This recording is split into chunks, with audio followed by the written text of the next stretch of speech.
nagbabalik. So for today's video, kung mapapansin nyo, meron akong gaming chair sa likod.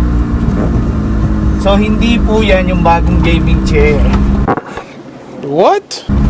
Yan po ay yung aking lumang gaming chair. Dadalhin ko ngayon sa workshop dahil total doon naman ako nag-oopisina at madalas talaga ako doon. Halos araw-araw nandun ako. So dadalhin ko yan kasi yung upuan ko doon plastic, butas na. Mamaya ipapakita ko sa inyo yung bagong gaming chair.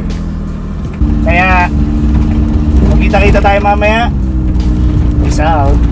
A few minutes later. So ayun na nga mga ka-MM, nakita nyo sa likod ko merong box. Ibig sabihin lang yan na nakuha na natin yung ating bagong gaming chair. So mamaya i-unbox natin yan. At siguradong maganda. So mamaya na lang guys, magkita-kita tayo sa unboxing. Syempre, bago ko putulin tong aking pagsasalita, huwag niyong kalimutang mag-subscribe kay Kuya M Vlog. Syempre, ayan. Hit niyo yung notification bell at nako, maraming exciting na prizes ang inyong matatanggap kapag kayo ay laging nanonood at sumusuporta kay Kuya M Vlogs. So magkita-kita tayo mamaya. Peace out. 2 hours later.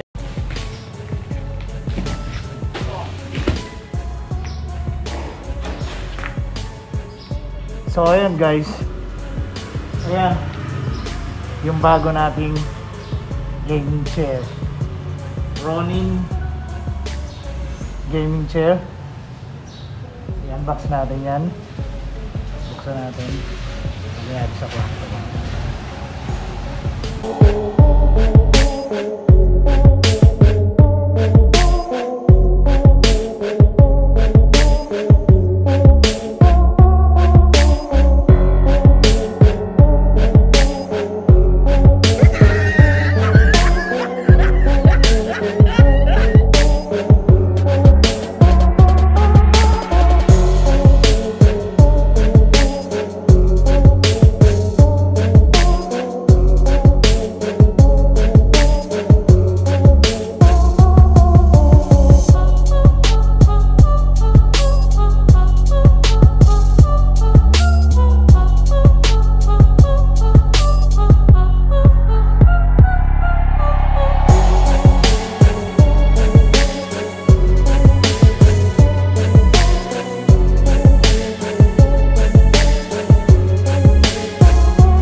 A few moments later.